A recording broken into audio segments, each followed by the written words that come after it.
পরীক্ষিত মহারাজ মৃত্যু যাত্রায় 7 দিন তার আয়ু রয়েছে।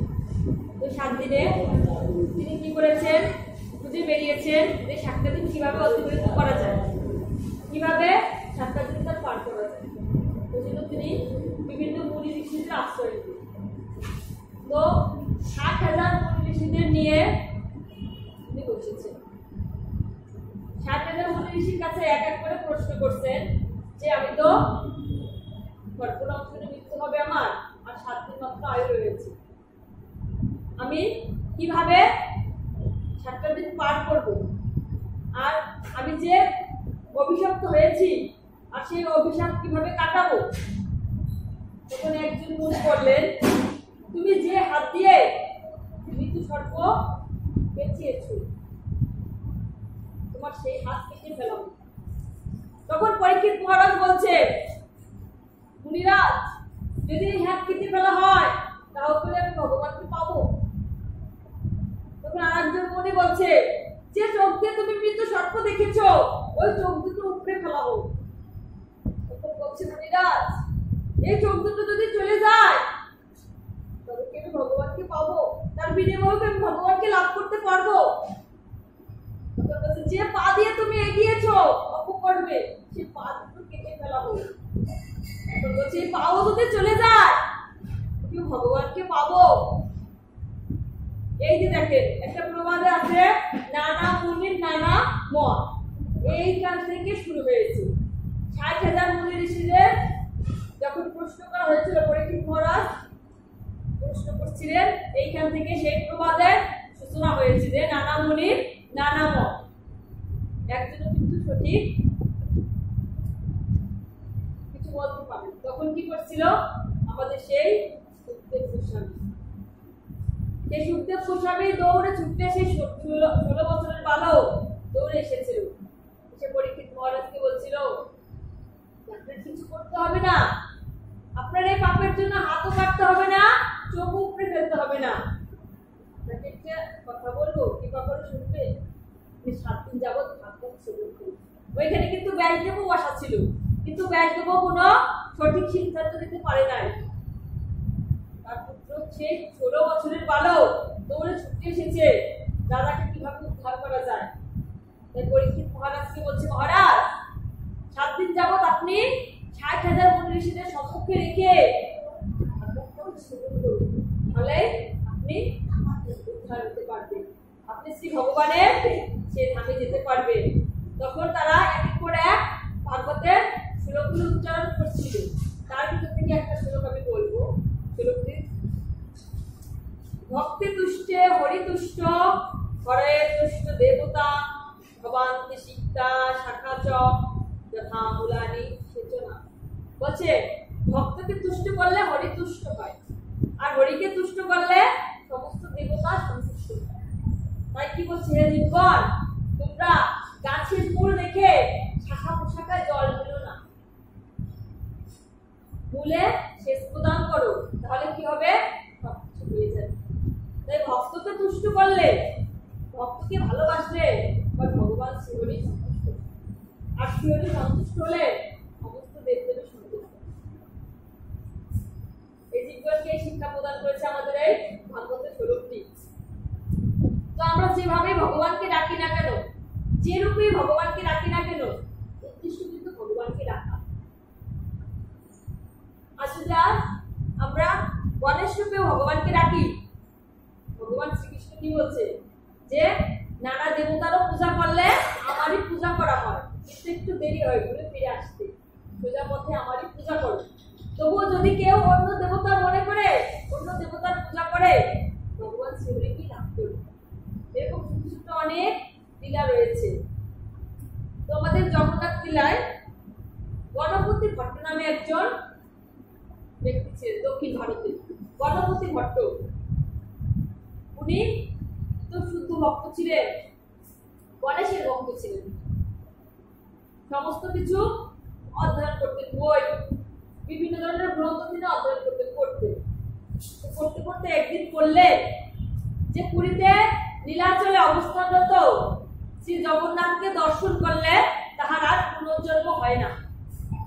উনি ওই বিশ্বাসে রইলেন। যে আমি আর পুনর্জন্ম চাই না, আমি সেই নীলাচলে যাব, গিয়ে সেই জগন্নাথকে দেখবো, গজবেশধারী জগন্নাথকে দেখবো, দেখলে পরে আমার আর পুনর্জন্ম হবে না। ওই চিন্তা করে উনি কিন্তু গণেশের ভক্ত, আর দক্ষিণ ভারতে গণেশের পূজাটা বেশি হয়, সবাই কম বেশি গণেশের ভক্ত। গণেশ রূপী ভগবানকে পূজা করছে, ব্রত করতে করতে করতে করতে একসময় চিন্তা করলে যে নীলাচলে জগন্নাথ রয়েছে, ওনাকে পূজা করলে, ওনাকে দর্শন করলে তাহার আর পুনর্জন্ম হবে না। এই চিন্তা করে উনি তো গৃহী ছিলেন, তার স্ত্রী পুত্রদের কাছ থেকে বিদায় বললেন এই মায়ের সংসারে আমি আর থাকবো না, এখানে থাকলে আমার আবার বারবার ফিরে আসতে হবে, এই সংসারে আমি থাকতে চাই না। আমি গ্রন্থে পড়েছি স্ত্রী পুত্র সন্তান কেউ কারণ নয়, সব মায়ায় আবদ্ধ হলে আমাকে আবার আসতে হবে, আমি আর আসতে চাই না। শুনেছি নীলগিরিতে অবস্থানরত জগন্নাথকে দর্শন করলে আর পুনর্জন্ম হয় না। তাই তোমাদের কাছ থেকে আমি বিদায় নিচ্ছি, আমি আর এই সংসারে থাকতে পারবো না, আমি আর মায়ায় আবদ্ধ হতে পারবো না। এই বলে কেঁদে কেঁদে রওনা হলো। আর একই সংসারে থাকলে স্ত্রী হোক পুত্র হোক আর অন্য কারো কাছে যদি থাকা হয় তার কাছ থেকে অনুমতি নিতে হয়। কেউ যদি মায়ার বন্ধন মুক্ত না করে দেয় তাহলে উনি আর সেখানে পৌঁছতে পারে না। প্রত্যেকেরই উচিত গৃহে কেউ থাকলে তার কাছ থেকে অনুমতি নেওয়া। উপর গণপতি ভট্ট অনুমতি নিয়ে রওনা হলো। সে যেতে যেতে পুরী জগন্নাথ মন্দিরের কাছে 18 নালা নামে একটি জায়গা আছে। 18 নালা গ্রন্থে উল্লেখ আছে, এই 18 নালা পার হলে 18 নালাকে দর্শন করলে তাহার আর পুনর্জন্ম হয় না। তো ওখানে গিয়ে যখন 18 নালা পার হচ্ছিলেন তখন দেখলেন একদল লোক জগন্নাথকে দর্শন করে আস্তে আস্তে বেরিয়ে যাচ্ছে। তখন দেখে উনি একটু থমকে গেলেন। গ্রন্থে কি ভুল লিখেছে, বইতে কি ভুল লিখেছে? আমি জানি যে জগন্নাথকে দর্শন করলে তাহার আর পুনর্জন্ম হয় না, কিন্তু ওরা কেন ফিরে আসলো? আবার হাসছি তো। তখন তারা যখন হাসতে হাসতে আসছিল ওই গণপতি ভট্ট তাদেরকে জিজ্ঞেস করলেন যে আমি শুনেছি পুরীতে অবস্থানরত জগন্নাথকে দর্শন করলে তাহার আর পুনর্জন্ম হয় না, কিন্তু তোমরা কেন হাসতে হাসতে এসেছো? মানে তাহলে কি তোমরা জগন্নাথকে দর্শন করতে পারো নাই? তখন ওরা বলছে প্রভু আমরা যেন সংসারে ভালোভাবে থাকতে পারি, জগন্নাথের কৃপা নিয়ে জগন্নাথকে ভক্তি করে পূজা করে যেন জীবন অতিবাহিত করতে পারে, ওই জন্য জগন্নাথকে দর্শন করে জগন্নাথের প্রসাদ পেয়ে হাসতে হাসতে আমরা চলে যাচ্ছি। আমরা তো মুক্তি চাই। দেখেন যার যেরকম মনের বাসনা থাকে ভগবান সেইটাই পূরণ করে। তখন গণপতি ভট্ট কি বললেন, 18 নালা পার হয়ে যখন এই পুরী মন্দিরের কাছে এসেছে সেদিন ছিল জগন্নাথের স্নান যাত্রা। জগন্নাথ বলদেব পার সুভদ্রা মহারানীকে সেই ভিতরে সিংহাসন থেকে রাজপথে নিয়ে আসা হলো বড় বেদির পরে। সেই মুক্তা খচিত বেদি, সুন্দর চাঁদোয়া আর চন্দন পুকুর থেকে 108 ঘটি জল এনে জগন্নাথকে স্নান করানো। যখন ওই জগন্নাথকে স্নানের জন্য এনেছে তখন কি করছে গণপতি ভট্ট, সে জগন্নাথকে দেখে বলছে আমার ভগবান হতে পারে না, আমি শুনেছি আমার ভগবানের গজবেশ। উনি কোন রূপে ভগবানকে পূজা করছেন? গণেশ রূপে। গণেশের যেরকম আকৃতি সেই ভগবানই সেরকম থাকবে জগন্নাথ। বলছে আমার ভগবান হতে পারে না, তাহলে গ্রন্থ কি মিথ্যা? আমি কোথায় এলাম? কি কোনো ভুল জায়গায় এলাম? আমার জগন্নাথ, আমার গণপতি হতে পারে না, আমার গণেশ মহারাজ্য হতে পারে না, এই জগন্নাথ না।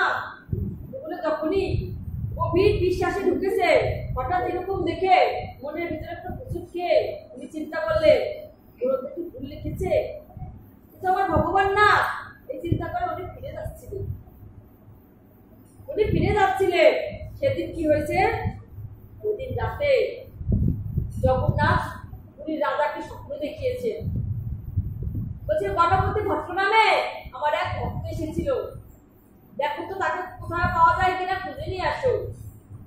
গভীর বিশ্বাস নিয়ে পুনর্জন্ম লাভ না করতে পারে, যেন মুক্তি পায়, সেই উদ্দেশ্যে এসেছে।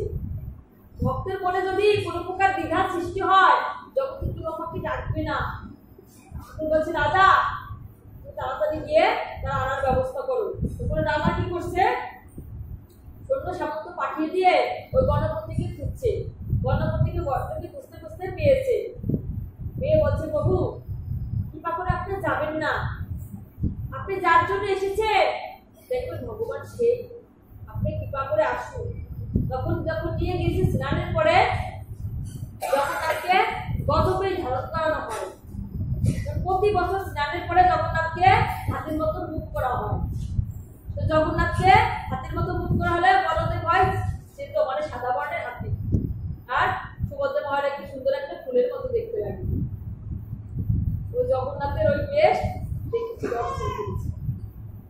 রাজাকে স্বপ্নাদেশ করেছে যে আমাকে গণপতি ভট্ট আসার আগে সুন্দর করে গজবিষ দিয়ে পাঠাও। তখন দেখছি, দেখার পরে খুব আনন্দিত হয়েছে। না না, গ্রন্থ মিথ্যা নয়, অনেক সুন্দর জগন্নাথ। তখন বলছে প্রভু খুব সন্তুষ্ট হয়েছে। গণপতি ভট্ট তুমি তোমার গণেশ রূপে আমাকে দেখতে চেয়েছো, কৃপা করে আমি তোমাকে দেখালাম, কিন্তু তুমি কি আশীর্বাদ চাও? তখন বলছে প্রভু কৃপা করে আপনি যখন আমাকে এই রূপ দেখিয়েছে, তাহলে যতদিন পৃথিবীতে চন্দ্র সূর্য থাকবে আর স্নান যাত্রার পরে থেকে আপনি এই গজবিষ ধারণ করবেন। তখন কি করছে, এই বলে যখনই প্রণাম নিবেদন করছে, কি বিশ্বাস নিয়ে এসেছিল আর পুনর্জন্ম হয় না। জগন্নাথকে দর্শনের সঙ্গে সঙ্গে জগন্নাথের সাথে মিলিয়ে যায়। যখনই প্রণাম নিবেদন করছে, ওইখানে যারা অবস্থানরত ছিল সবাই দেখতে পেয়েছে ওই গণপতি ভট্টের দেহখানা জগন্নাথের কলেবরের সাথে মিলিয়ে গিয়েছে। তাই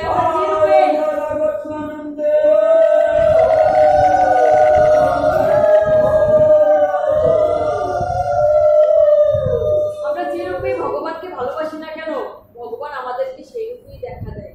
এজন্য ভগবান বলছে আমার থেকে আমার নাম বড়, নামের থেকে আমার ভক্ত বড়, ভক্তের চেয়ে ভক্তের নাম বড়, আর ভক্তের নামের চেয়ে ভক্তের চরণ ধুলি বড়। আর যেখানে ভক্তের চরণ ধুলি থাকবে, ভক্ত সন্তুষ্ট থাকবে, সেখানে আমি সন্তুষ্ট। সবাইকে কি করতে হবে, গাছের শাখা পোশাকা বাদ দিয়ে মূলে জল ঢালতে হবে। আর যদি মূলে শেষ প্রদান করা হয় তাহলে ভগবান অত্যন্ত সন্তুষ্ট হবে। আর মূল হচ্ছে ভক্ত, ভক্তের প্রীতি, ভক্তের ভালোবাসা। ভক্ত যেভাবে সন্তুষ্ট হয় তাকে সেভাবে সন্তুষ্ট করলেই ভগবান সন্তুষ্ট করে। তো ভাগবতমে উল্লেখ করেছে এক পরিমাণ বৈষ্ণব সেবা, সেই পরিমাণ বৈষ্ণব সেবা সম্পর্কে আলোচনা করি। তো যখন আমাদের মহাপ্রভুর কাছে আমাদের সনাতন গোস্বামী গিয়েছিলেন যে প্রভু কলিতে কি ধর্ম, কিভাবে তা আচরণ করবে, তখন মহাপ্রভু বলছিল জীবে দয়া নামে রুচি বৈষ্ণব সেবন, ইয়া হইতে ধর্ম নাহি শুনো সনাতন। জীবে দয়া করবে, বৈষ্ণব সেবা হবে, এর থেকে বড় ধর্ম আর এই কলিতে নেই। যারা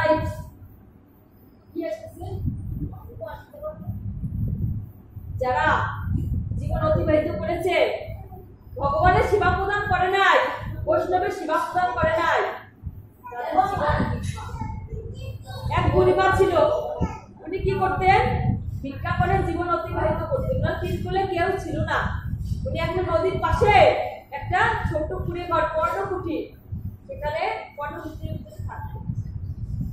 তো বৃন্দাবন থেকে গোবিন্দ দাস নামে একজন বাবাজি ছিলেন, উনি বঙ্গদেশে এসেছেন। বঙ্গদেশে এসে ওনার কাজ ছিল কি, হরিনাম বিতরণ করা। যে প্রত্যেকের গৃহে গিয়ে সেই গৃহকর্তা কর্তৃদের নিয়ে হরিনাম করে এক পুষ্ট করে গোবিন্দ সেবা করতেন। তা উনি কি করতেন, ওরকম হরিনাম কীর্তন করতেন, করতে করতে 3টি গৃহে যেতেন, প্রত্যহ 3 গৃহে যেতেন, আর এক মুষ্টির বেশি অন্ন নিতেন না। 3 গৃহ থেকে 3 মুষ্টি নিয়ে ওইগুলো সিদ্ধ করে ভগবানকে অর্পণ করতেন। যখন গিরিধারীর ভোগের টাইম হয়ে যেত, সেই টাইমের কিছুটা আগে বের হতেন, অল্প সময় আগে বের হয়ে ওই 3 ঘর মাদকলি করে আর 3 পুষ্টি অন্ন নিয়ে সেটা রঞ্জন করে শ্রী কবিরাজকে সেটা নিবেদন করতেন। তো একদিন আর একটু বাঁচিয়ে রাখতেন না, প্রতিদিনই করতেন। একদিন চিন্তা করলেন তো দৌড় মারতে যাবে। একদিন চিন্তা করলেন আমি ওই বুড়িমার গৃহে যাই। ওই বুড়িমার গৃহে গিয়েছে, বুড়িমা ধর্মকর্ম কিছু করতেন না, উনি হরি কি কৃষ্ণ কি সব কিছু জানতেন না। ওইখানে গিয়ে বুড়িমাকে বলছে, মাগো সেই সুন্দর গিরিধারীকে সাজাই নিয়ে গেছে, সুন্দর মুকুট পরা, হাতে কঙ্কন, হাতে বাঁশি, গলায় বৈজয়ন্তীর মালা, কি সুন্দর দেখতে, পায়ে মুকুট নিয়ে গিয়ে বলছে, বুড়িমা একবার কৃষ্ণ বলো, একবার হরে কৃষ্ণ কীর্তন করো আমার সঙ্গে। তখন বলছে, বাপু তুমি কে? আমি কোনোদিন কৃষ্ণ কথা শুনিনি, কৃষ্ণ মনে আমার রুচি নেই, আমি হরিনাম বলতে পারবো না। দেখেন দুইজন কিন্তু একই কাজ করে, উনিও ভিক্ষা করে, উনিও ভিক্ষা করে, কিন্তু পার্থক্য রয়েছে। উনি ভগবানকে দিয়ে খায় আর উনি নিজের উদর পূরণ করে। তো কেউ যদি ভগবানের প্রসাদ ভগবানকে দিয়ে সেটা খায়, সেটাকে খাওয়া বলা হয় না, সেটাকে বলা হয় পাওয়া। আর যারা কেবল নিজের উদর পূরণ করার জন্য খায় তাকে বলা হয় খাওয়া। খাওয়া আর পাওয়ার ভিতরে এই পার্থক্য। তো বলছে যে বুড়িমা একবার কৃষ্ণ বলো। বলছে আমি কৃষ্ণ কৃষ্ণ বলতে পারবো না বাপু, আমি তো ভিক্ষা মেঘে যাহা পাই তাহা দিয়ে নিজের উদর পূরণ করি, আমি কৃষ্ণ বলতে পারবো না। তখন বলছে একবার কৃষ্ণ বলো, দেখো তোমার গৃহে সেই ছোট্ট গিরিধারী এসেছে, কি সুন্দর অলঙ্কৃত তাহার দেহ, তুমি তাকে দেখো একবার কৃষ্ণ বলতে পারছো না, তুমি একবার কৃষ্ণ বলো। তাই বলে ওই সুন্দর সন্ন্যাসী কি করছে, সে তো তিলক অঙ্কন করা, গলায় তুলসীর মালা আর তাদের কোনো উত্তরী, যে সুন্দর হরে কৃষ্ণ কীর্তন করছে, হরে কৃষ্ণ কীর্তন করে করে ওই গিরিধারীকে নিয়ে সুন্দর করে ঘুরছে। ঘুরতে ঘুরতে বুড়িমা হঠাৎ তাকিয়ে দেখে সত্যি হৃদয়ের ভিতরে ঢুকে গেছে, কে? আমি এত মধুর কৃষ্ণ নাম কোনোদিন শুনি নাই, এই মধুর কৃষ্ণ নাম কোথা থেকে নিয়ে এসেছে, আমার শত জন্মের চেনা।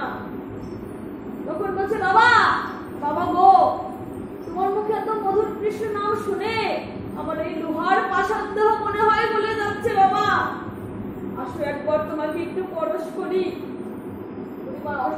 বিকার হয়েছে যে তোমার মতো বৈষ্ণবের পরশ পেয়ে এই লোহার অঙ্গ যেন সোনা হয়ে গেল, তোমাকে পরশ করি,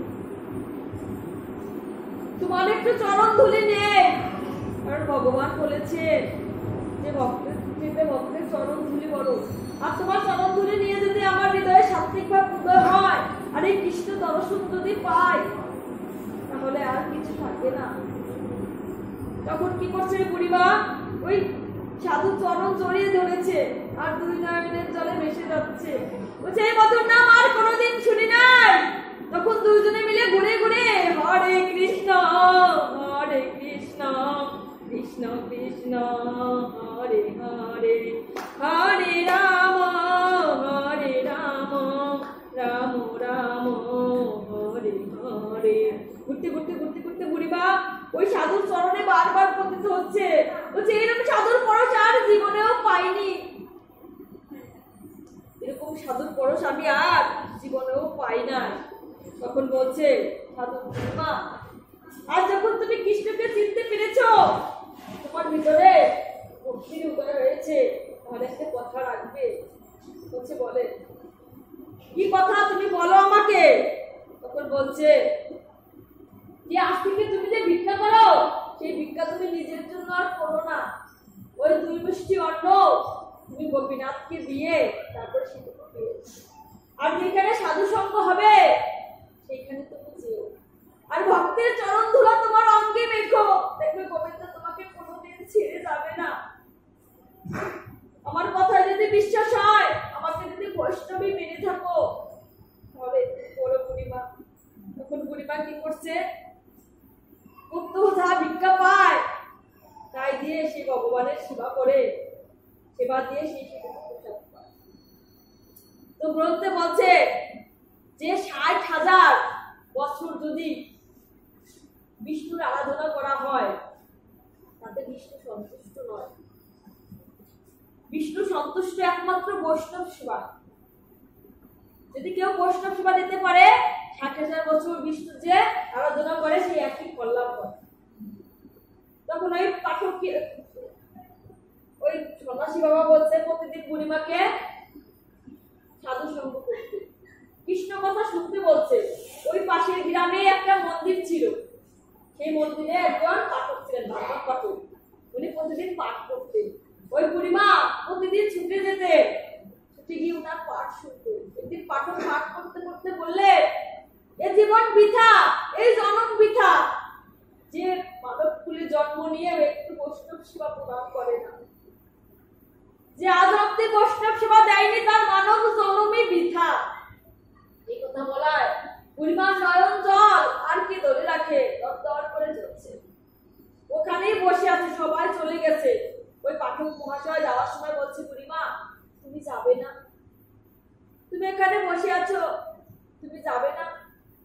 তখন বলছে, তুমি তো কেবলই পাঠ করলে যে যে জন্ম নিয়ে যে বৈষ্ণব সেবা প্রদান করে না তার জন্ম বৃথা। তাহলে আমার জন্ম কি বৃথা? আমার এই 80-90 বছর বয়স কি বৃথা? বলছে, তাহলে তোমার জন্ম যদি বৃথা না হয় তুমি একটু বৈষ্ণব সেবা দাও। বুড়িমা বলছে, আমার তো টাকা পয়সা নেই। শুনেছি বৈষ্ণব সেবা দিতে নাকি অনেক টাকা পয়সার দরকার হয়, অনেক লোককে খাওয়াতে হয়। তখন বলছে, না না, তুমি শুনোনি যুধিষ্ঠিরের বৈষ্ণব সেবার কথা শোনো নাই? সে অনেক ভক্তকে সেবা করিয়েছিল, কিন্তু স্বর্গের ঘন্টা বাজছিল না।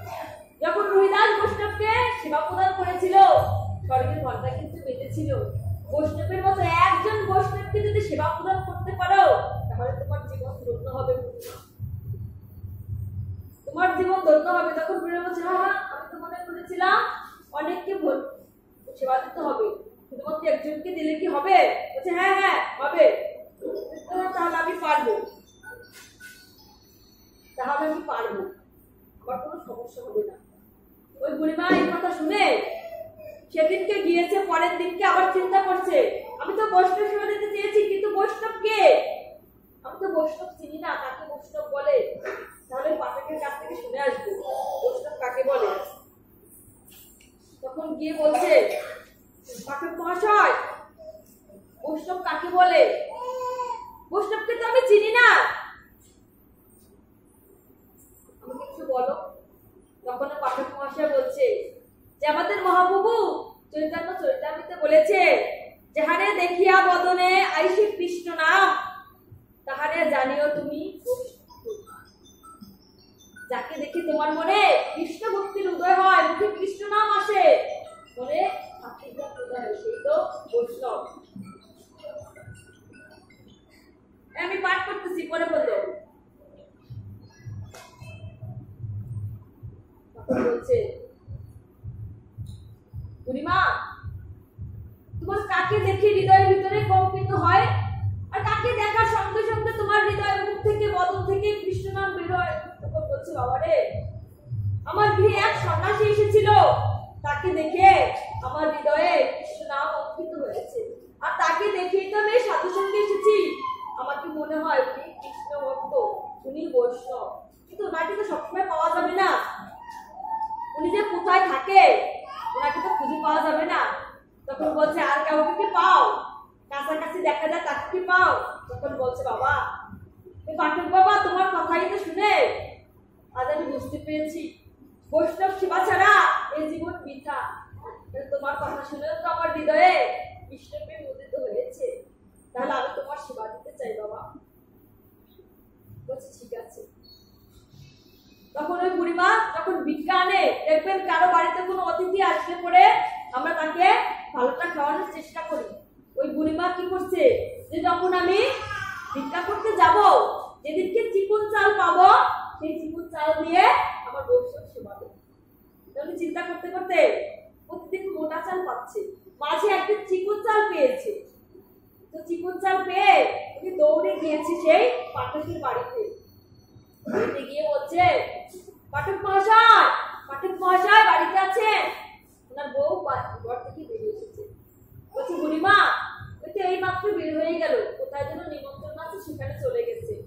তো বুড়িমা চিন্তা করছে, আজ আর বৈষ্ণব সেবা দেওয়া হলো না, চিকুন চালের অন্ন নিয়ে আর পাশে রাস্তার কাছ থেকে সেই মহাপ্রভুর প্রিয় কচু শাক মোজা তোর এইগুলো নিয়ে ব্যঞ্জন রন্ধন করে প্রভুকে নিবেদন করছে।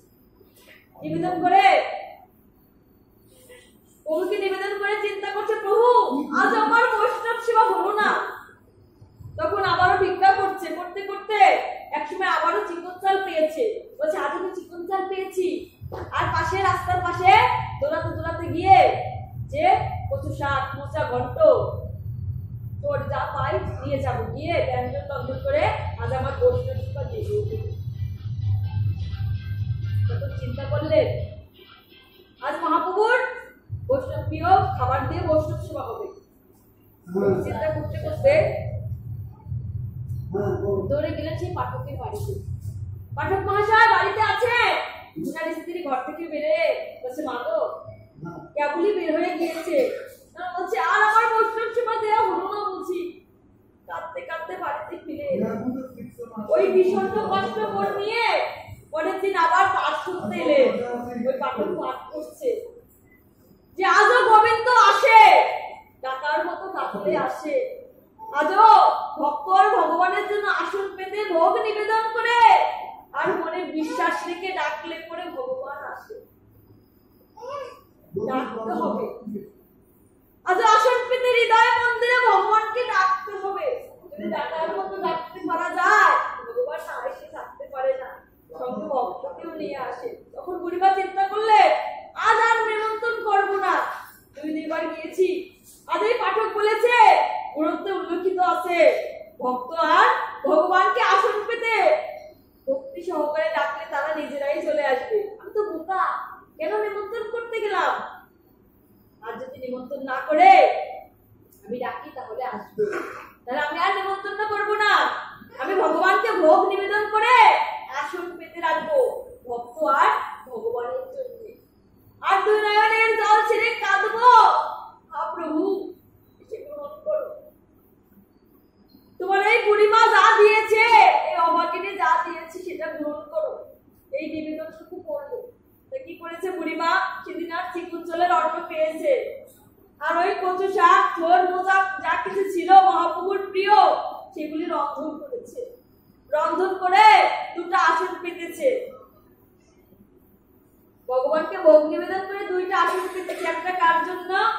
একটা ওই সন্ন্যাসী বাবার জন্য, আর একটা পাঠক বাবার জন্য। আসন পেতে 2 নয়নের জল ছেড়ে দিয়ে বলছে, প্রভু আমার কি আর বৈষ্ণব সেবা দেওয়া হবে না? গ্রন্থে আছে, গ্রন্থে উল্লেখ আছে যে ডাকার মতো ডাকলে ভক্ত ভগবানের নাকি দর্শন। কৃপা করে তুমি আসো প্রভু, তোমার ভক্তকে সঙ্গে করে নিয়ে আসো। চিন্তা করতে করতে ক্রন্দন করতে করতে সন্ধ্যা হয়ে গেছে, প্রায় বিকেল। তখন চিন্তা করছে গ্রন্থ কখনো মিথ্যা হতে পারে না, আমার মতো পাপীর জন্য এই গ্রন্থ মিথ্যা হবে না।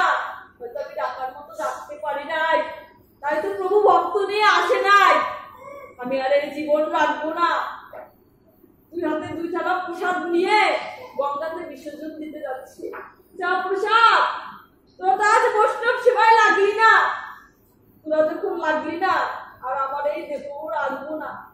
তোদের বিসর্জন দেওয়ার সঙ্গে সঙ্গে আমি ওর জন্য বিসর্জিত হয়ে যাই। এই পাপী অধম আর বৈষ্ণব সেবায় লাগবে না। চিন্তা করতে করতে ক্রন্দন করতে করতে 2 নয়নের জল একটু সাথে ভেসে যাচ্ছে। যখনই গঙ্গার কাছে গিয়েছে, রাধারানী উপর থেকে সেই লীলা দর্শন করছে। রাধারানী কৃষ্ণকে ডেকে ডেকে বলছে, কৃষ্ণ আজ যদি তুমি না আসো জগতে কেউ তোমাকে রাখবে না। তোমার ওই গীতা ভাগবতের পরে কেউ কোনোদিন বিশ্বাস রাখবে না। আর যদি তুমি এখানে নেমে না আসো, আর যদি এই বুড়িমা গঙ্গায় প্রাণ বিসর্জন দেয়, তোমার জগতে কেউ নাম করবে না। কৃষ্ণ একটা ব্যবস্থা করো। বলছি রাধে তুমি চিন্তা করো না, এই ব্যবস্থা আমি নিজেই করব। তখন দাদাকে বলছে, দাদা তাড়াতাড়ি আসো রেডি হয়ে, ওই ভক্তকে নিয়ে যেতে হবে। আমার এই ভক্ত যদি প্রাণ বিসর্জন দেয় জগতে আমরা আর লীলা প্রকাশ করতে পারবো না দাদা। তখন দাদা এসেছে। দাদা এসেছে পাঠকের বেশে, আর আমার শ্রী গোবিন্দ এসেছে ওই গোবিন্দ দাস বাবাজির পুত্র। ওই গর্ণিতায় দুটি ভাই গঙ্গার সামনে এসে দাঁড়িয়েছে। এসে হচ্ছে বুড়িমা, কোথায় যাচ্ছ বুড়িমা? বাড়ির দিকে চলো। এই তো দেখো আমরা এসে গেছি। ওই পাঠকার সন্ন্যাসী রূপ নিয়ে। বাবা তোমরা কোথায় ছিলে? কতক্ষণ অপেক্ষা করেছি, কতক্ষণ না অপেক্ষা করেছি। তখন বলছে যে চলো গৃহে চলো, গৃহ ছাড়া বৈষ্ণব সেবা হয় না। আপনারা যত মন্দিরে দেন আর যেখানে দেন না কেন, গৃহে বৈষ্ণব সেবা শ্রেষ্ঠ সেবা। কারো কোনো মৃত্যুবার্ষিকীর পাঠ, কোনো ভাগবত পাঠ গৃহে উত্তম হয়। কারণ নামের জন্য কোনো কিছু করলে সেটা মন্দিরের চাইতে গৃহে বেশি উত্তম হয়। এটা জ্বলন্ত গ্রন্থের প্রমাণ। তো বলছে এই প্রথম মাসে গঙ্গার তীরে তো বৈষ্ণব সেবা হয় না, চলো গৃহে ফিরে যাই। গৃহে গিয়ে বৈষ্ণবের সেবা প্রদান করি। তখন ওই বুড়িমা কি করছে, কি জায়গায় সঙ্গে সঙ্গে দেখবেন গৃহে কোনো বৈষ্ণব অতিথি আসলে প্রথমে তাকে পা ধুয়ে দিতে হয়, পাদ সেবন করতে হয়। ওই বুড়িমা নিজের মলিন বস্ত্রখানা এরকম পেতে দিয়েছে। বলছে আমার জন্য এই অভাগীর বৈষ্ণব সেবা খেতে আস্তে আস্তে তোমাদের কত কষ্ট হয়েছে, তোমার এই পায়ে কত ইটবালি কাপড় বেঁধেছে, বসো বসো। তখন কি করছে, আসল পেতে দিয়েছে, দুই ভাইকে বসিয়েছে। আর পুকুরের জল নয়, গঙ্গার জল নয়, নদীর জল নয়, বলছে আজ এই নয়নের জল দিয়ে তোমাদের চরণ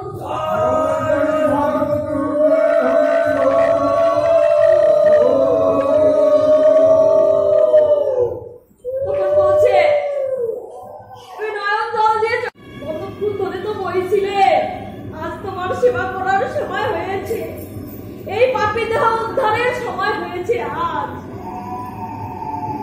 আজ যদি এই দেহ এভাবে খণ্ডিত হয়ে যায়, তার চাইতে পবিত্র সেবায় বৈষ্ণব সেবায় যদি তোমার এই চোখের জল লাগে,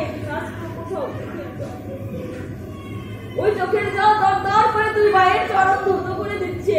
আর বুড়িমা আবার সেটা মোছাচ্ছে, আবার ধৌত করছে, আবার তা মোছাচ্ছে। তখন বলে উঠছে কৃষ্ণ বলরাম বলে উঠছে, মাগো তুমি বারবার ধৌত করছো, বারবার মোছাচ্ছ কেন মা? বলছে আমার যে আর মন সারছে না,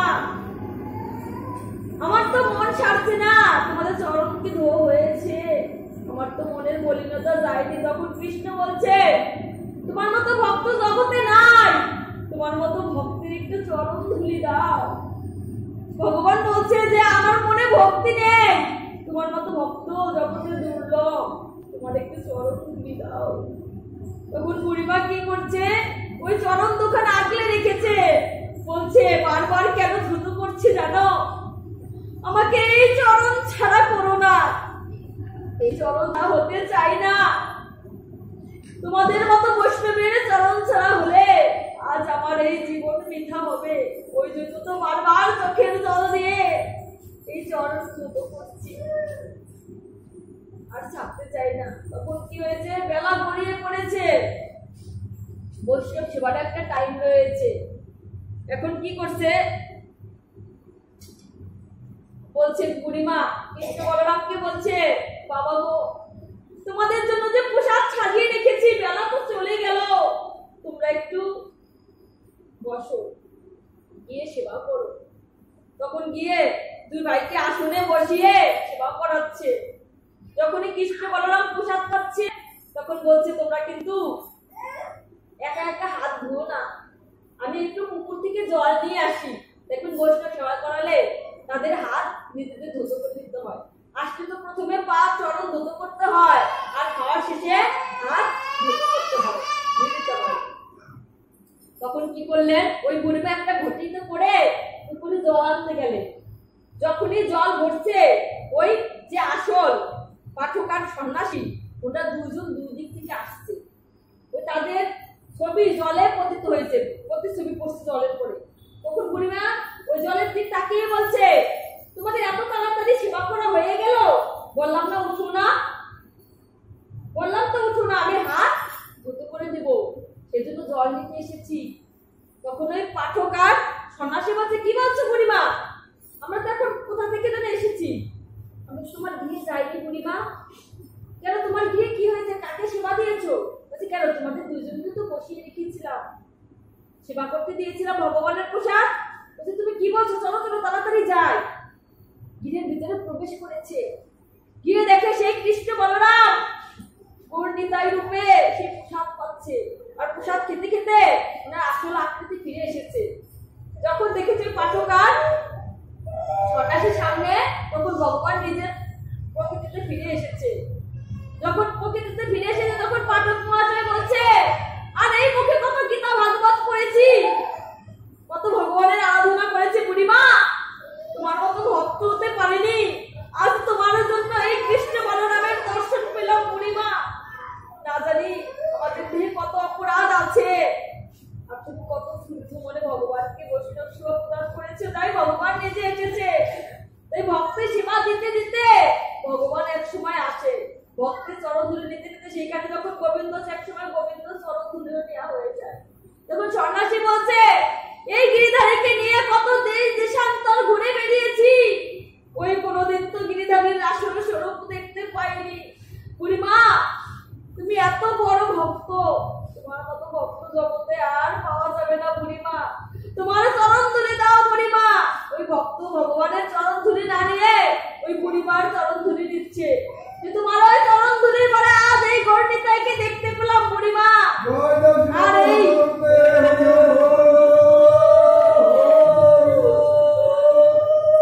এই তোমার স্বরূপে, তোমারই কর্ম প্রচেষ্টায় আজ আমরা গৌরনিতাইকে দেখতে পেয়েছি। এই আনন্দ সংবাদ পেয়ে রাধারানী ছুটে এসেছে সখীদের নিয়ে। রাধারানী ছুটে এসেছে, রাধারানী কীর্তন করছে, সখীরা এক একজন এক এক সেবা প্রদান করছে। করতে করতে তারা এক হয়ে সেই কৃষ্ণ গুণগান গাইতে গাইতে সেই রাধা কৃষ্ণের মিলন হলো। আর বুড়িমা সবাইকে জগতে শিক্ষা দিয়ে গেলেন যে বৈষ্ণব সেবা ছাড়া আর ভক্তের চরণ ধুলি ছাড়া উদ্ধার নেই। ভক্তের চরণ ধুলি ভক্তের নামের চাইতেও বড়। তাই ভগবান বলছে যে ভক্ত তুষ্ট হয়, আর যদি ভক্তরা আপনার তুষ্ট হয়, আমি তুষ্ট হয়ে যাই। বৈষ্ণব সেবা শুধু বৈষ্ণবকে খাওয়ানো নয়, নানা রূপ বৈষ্ণব সেবা রয়েছে। কি একজন যাচ্ছে, তার কাঁধে বোঝা, কি বোঝাটা নামিয়ে দেওয়া, কি গরমে ঘামিয়ে যাচ্ছে, তাকে একটু বাতাস দেওয়া, কেউ জল খেতে পেয়েছে তাকে একটু জল দেওয়া, কেউ খেয়ে খাওয়া বাসন রেখে গেছে সেগুলো পরিষ্কার করেও বৈষ্ণব সেবা। নানা রূপ দৃষ্টান্ত রয়েছে। আর এভাবে ভক্ত আর ভগবানের মিলন হলো। সবাই একবার জয়ধ্বনি বলো রে।